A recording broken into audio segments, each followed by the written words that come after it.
Hello, मैं bury Chauhan. संयोग BSc में आपका स्वागत है। हम देखेंगे हमारी नौसेना की ताकत बढ़ी है, तो उसके लिए तो दो युद्धपोत और एक पनडुब्बी हमारे जो नौसेना में शामिल हुई है। मोदी जी ने मुंबई में इसका एक तरीके से सेना को समर्पित किए है। तो इस बारे में देखते हैं क्या क्या इनकी खासियत है और कैसे बनी है, उनके कौन कौन से प्रोजेक्ट थे, इस बारे में सारी बात करते हैं। तो देखते हैं आप क्या पहली बात क्या है। पहला इसमें है कि भारत की नौसेना में स्वदेशी के हथियार जो हमारे ये खुद के बने हुए हैं, जिनका जो काम है ज्यादातर 75% वो इंडिया ने ही किया है और स्वदेशी चीजों का यूज किया है इसमें। ठीक है, तो इस स्वदेशी युद्धपोत आईएनएस सूरत, नीलगिरी और पनडुब्बी वाक्षीर नौसेना के बेड़े में शामिल। दो आईएनएस हैं, दो आईएनएस युद्धपोत हैं। ठीक है, ये डिस्ट्रॉय से ज्यादा युद्धपोत, एक होता है आईएनएस सूरत, एक नीलगिरी है, और पनडुब्बी है वाक्षीर। ठीक, उसके बाद ये देखते हैं आगे लिखा हुआ है इसमें। जो इसकी न्यूज है वो बाद में देखेंगे, पहले न्यूज को देख लेते हैं, उसका देखते हैं कि इसमें क्या क्या खूबियां हैं। इसका हम देखते हैं। दो स्वदेशी युद्धपोत आईएनएस सूरत व आईएनएस नीलगिरी और पनडुब्बी वाक्षीर को बुधवार को नौसेना के बेड़े में शामिल किए गए। इससे जहां नौसेना की ताकत बढ़ेगी, वहीं देश की समुद्री सुरक्षा को अभूतपूर्व बढ़ावा मिलेगा। इसमें देखिए, एक अपनी नौसेना की ताकत तो बढ़ानी है और समुद्री सुरक्षा भी करनी है, तो उसके लिए भी जरूरी है, तो इसलिए पनडुब्बी शामिल की गई है। ठीक, प्रधानमंत्री नरेंद्र मोदी ने मुंबई स्थित नौसेना डॉकयार्ड में दोनों स्वदेशी युद्धपोत और पनडुब्बी वाक्षीर को राष्ट्र को समर्पित किया है। इसमें आईएनएस सूरत एक विध्वंसक पोत है और आईएनएस नीलगिरी एक फ्रिगेट है। तो ये दोनों के बारे में बताऊंगा। विध्वंसक पोत क्या होता है, फ्रिगेट क्या होता है, इसके बारे में बताएंगे। विध्वंसक पोत को कहते हैं, क्या नाम है, डिस्ट्रॉयर, और फ्रिगेट सी होता है, उसका इंग्लिश में फ्रिगेट नाम दिया गया। ये पहला अवसर है जहां एक विध्वंसक, एक फ्रिगेट और एक पनडुब्बी को एक साथ, आज तक कभी ऐसा नहीं हुआ कि इसमें विध्वंसक, फ्रिगेट और पनडुब्बी एक साथ शामिल की गई उस सेना में। तो ये पहली बार हो रहा है ऐसा।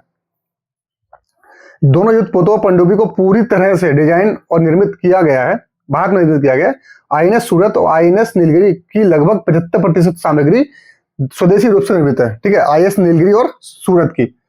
इन तीनों के जलावतरण के साथ ही नौसेना के पास अब 15 हमलावर पनडुब्बियां के अलावा 2 बैलिस्टिक मिसाइल पनडुब्बियां हैं। ठीक है, बैलिस्टिक मिसाइल पनडुब्बियां, इसमें बैलिस्टिक मिसाइल को हम लॉन्च कर सकते हैं, वहां से दाग सकते हैं, उसे बैलिस्टिक मिसाइल पनडुब्बी कहते हैं। तो अब कितनी होगी, 15 के अलावा कितनी, 2 बैलिस्टिक, मतलब टोटल कितनी होगी, 17, और 13 विध्वंसक पोत हैं और 4 फ्रिगेट का बेड़ा हो गया। मतलब टोटल चीज नौसेना के हमारे पास 15, 2 17 और 17 और 13 और 17 और 13 कितना हो गया, 40 और 30 हो गया, और 14 44 हो गया। टोटल 44 हो गया। ये जलावतरण भारत की समृद्ध समुद्री विरासत और आत्मनिर्भर भारत के तहत सुरक्षा के प्रति हमारी प्रतिबद्धता को दर्शाता है। मतलब हमारे पास एक बड़ा काम हो गया। हमने ऐसा अपने नौसेना को और ज्यादा अपनी एक टेक्नोलॉजी के साथ अवगत कराया और उनको एक राष्ट्र को भी समर्पित की गई है। सुरक्षा के बारे में भी है। नौसेना की ताकत बढ़ेगी, देश की समुद्री सुरक्षा को बढ़ावा मिलेगा। पहली बार फ्रिगेट और पनडुब्बी बताया मैंने, दोनों युद्धपोत और पनडुब्बी पूरी तरह भारत में निर्मित है। पूरी तरह नहीं, 75% उसमें बोला गया, वो इसके लिखा हुआ है पूरा।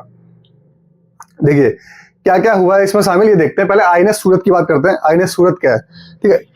It is named after Gujarat commercial capital Surat, which is the second largest commercial hub of western India after Mumbai. ठीक है, इसका सूरत का नाम ऊपर है, पर सूरत पता ही आप, गुजरात का पार्ट है। It is the fourth and last ship of project of 15B destroyer. देखिए एक प्रोजेक्ट है, उनके बारे में भी आगे इसमें वीडियो मिलेगा आपको। 15B डिस्ट्रॉयर क्या है, the next generation steel guided missile destroyer of the navy. Steel technology के बारे में मैंने बताया। इसमें बहुत सारी चीजें ऐसी होती हैं, इसमें ज्यादातर एआई का काम चालू हो गया है। एआई चालू हो गया अब से। उसमें क्या होता है कि जो अपग्रेड मिसाइल्स होती हैं, नेविगेशन होते हैं, ये सारे होते हैं। अब तो ऐसा होने जा रहा है कि अनमैन्ड मिसाइल्स लॉन्च होने जा रही हैं। तो ठीक है, कुछ दिन बाद अनमैन्ड हो जाएगा। सबमरीन अनमैन्ड होती है, उसमें इंसान नहीं होता सबमरीन में, अब ऐसी हो गई है। इट्स ओवरऑल लेंथ, मतलब लेंथ बोलेगी 163 metre, and displacement of cover कितनी कर सकती है, 7400 tonne. It is like to be commission in 2024, मतलब 25 में हुई है, 2024 में बोला गया था, इसमें बाद में बताया गया है। The ship has been built using block construction methodology that involves hull construction in 2 different locations and then joined together at one hull। तो 2 अलग पार्ट में होती है, उसका एक साथ ज्वाइन किया जाता है। यहाँ पे देखिए, अभी देखिए आपको यहाँ मिल होगी एक जगह, यहाँ पे थोड़ा सा इसमें क्या किया, ज्वाइन किया गया इसको।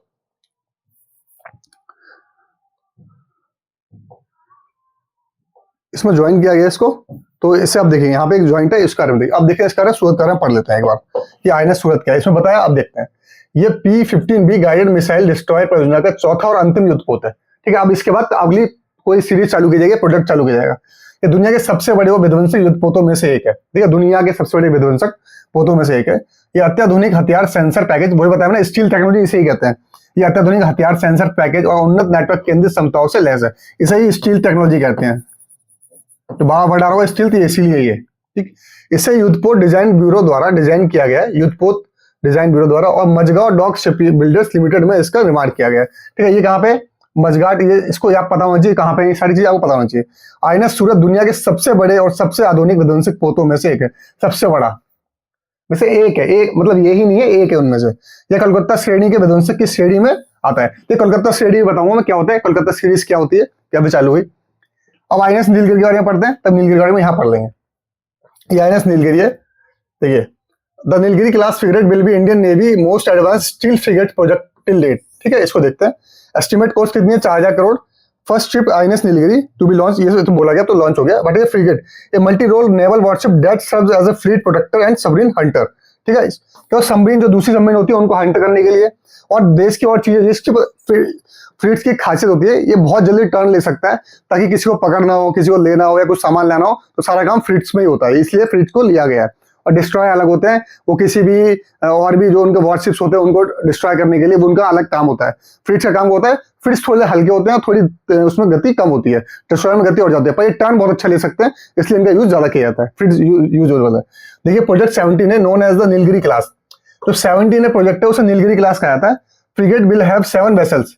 कौन कौन सी 7 है देखिए, आईएनएस नीलगिरी है, आईएनएस हिमगिरी है, आईएनएस उदयगिरी है, दूनागिरी है, तारागिरी है, विंध्यागिरी है और महेंद्रगिरी है। ये सारी जितने भी गिरी हैं सारी किस में आ रही है, नीलगिरी क्या है, क्लास है इसकी। ठीक है, इसलिए जितनी भी गिरी आ रही है इसमें वो क्या हो रही है, प्रोजेक्ट 70A के अंडर में आ रही है। ठीक, उसके बाद अब देखते हैं आईएनएस नीलगिरी के बारे में। ये P-17 है, स्टील फ्रिगेट परियोजना का प्रोजेक्ट। फिर स्टील था क्या वर्ड, मैंने बता दिया। इसे भारतीय नौसेना की युद्धपोत डिजाइन ब्यूरो द्वारा डिजाइन किया गया और यह स्वदेशी फ्रिगेट की अगली पीढ़ी को दर्शाता है। इसमें लंबे समय तक समुद्र में रहने और घातक हमलों के लिए उन्नत उपकरणों की शामिल है, स्टील टेक्नोलॉजी यूज की गई है। आईएनएस वागसीर की बात करेंगे अब। ये आईएनएस वागसीर है, 6th स्कॉर्पियन सबमरीन। ये क्या है, प्रोजेक्ट 17 है, प्रोजेक्ट 75। ये दो देशों के जैसे है तो इसमें 4-5, तो मेनली जो काम किया है इसमें वो इंडिया ने और फ्रांस ने मिलकर काम किया है, इसके बारे में बताया गया है। Project 70 is a programme by the Indian Navy that envisages building 6 Scorpene class. उसमें क्या लास्ट स्कॉर्पियन है, कौन सी, वागसीर। अभी तो 5 बना चुके हैं, वो देखेंगे।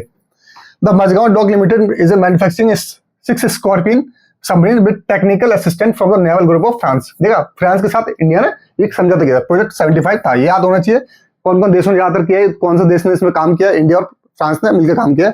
हालांकि और 2 देश 3 देश और थे, उनका भी काम था, पर फ्रांस और इसका ज्यादा काम है। असिस्टेंट हमने लिए थे फ्रांस से। अदर स्कॉर्पियन क्लास कौन कौन सी है, INS Kalvari, INS Khanderi, INS Karanj, INS Bela, INS Bhagya. ठीक है, ये भाग्य और भाग्य है, उसका वागसीर हमारी नहीं है। INS Calvary first scorpion class submarine was commission into the Indian navy 2017 में आई थी। उसका देखिए धीरे धीरे हमने कितनी जल्दी और चीजों को शामिल किया। इसे बोलते हैं सबमरीन। सबमरीन को हिंदी में कहते हैं पनडुब्बी। तो ये पनडुब्बी ऐसी होती है, ट्यूब टाइप होती है, ये ज्यादातर पानी के अंदर रहती है, मतलब 300 मीटर तक अंदर जा सकती है, वहां से आगे काम करती है अपना, ये डिटेक्ट करती है चीजों को। ठीक है, तो ये सुरक्षा के लिए यूज की जाती है ज्यादातर, कि कैसे समुद्र की सुरक्षा की जाए उसके लिए यूज की जाती है। प्रोजेक्ट 15A 50B के बारे में बता दूं। The 15B is a derivative of the Calcutta class destroyer. Calcutta class destroyer क्या होता है, 15A था, अब 15B क्या हो गया, इसका क्या इसमें से निकाला गया, इसी से उत्पन्न हुआ एक तरीके से।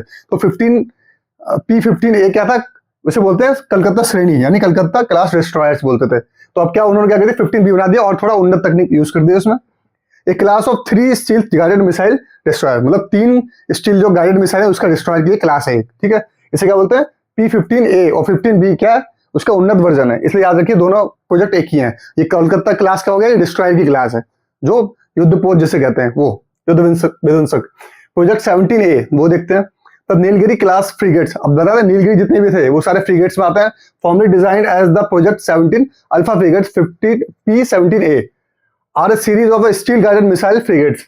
देखिए ये कुछ नहीं है, 15 जो 17A है वो क्या है, नीलगिरी क्लास का क्या फ्रिगेट्स फॉर्मली क्लासिफाइड है। इसमें क्या जितने भी नीलगिरी की क्लासेस आएंगी वो फ्रिगेट्स के लिए होती हैं, वही प्रोजेक्ट 17A है, इतना याद रखना। ठीक है, इसमें क्या क्या स्टील गाइडेड मिसाइल्स, ये है स्टील गाइडेड मिसाइल्स, ये जरूरी है वो, क्योंकि स्टील गाइडेड मिसाइल क्या होती है, जो स्टील टेक्नोलॉजी के साथ उन्नत उसमें उपकरण लगे होते हैं, नेविगेशन होते हैं। ठीक है, जो उसमें अच्छी अच्छी मिसाइल्स लगी होती है उसको कहते हैं। और उसने किसने बनाया, मझगांव डॉक शिप बिल्डर्स ने बनाया है, और किसने मिलकर बनाया, गार्डन रीच शिप बिल्डर्स ने और इंजीनियर्स ने, फॉर इंडियन नेवी के लिए। ठीक है, इतना इस वीडियो के लिए आप देखेंगे तो सबसे ज्यादा जो इंपॉर्टेंट है, आप प्रोजेक्ट को देख लीजिए, कौन कौन से प्रोजेक्ट हैं, कौन कौन सी श्रेणी होती है, और स्टील किसे कहते हैं। ये स्टील बहुत बार बड़े हो रहा है, तो इससे स्टील का रहना जरूर पड़ेगा, ये क्वेश्चन में पूछा जा सकता है, क्योंकि अमेरिका ने चीन ने अपना 6th जनरेशन का जो जहाज लॉन्च किया वो भी स्टील टेक्नोलॉजी पे किया था, तो इसलिए ये है। तो इस वीडियो को समाप्त करते हैं, तब तक के लिए खुश रहिए, स्वस्थ रहिए, जय हिंद, जय भारत।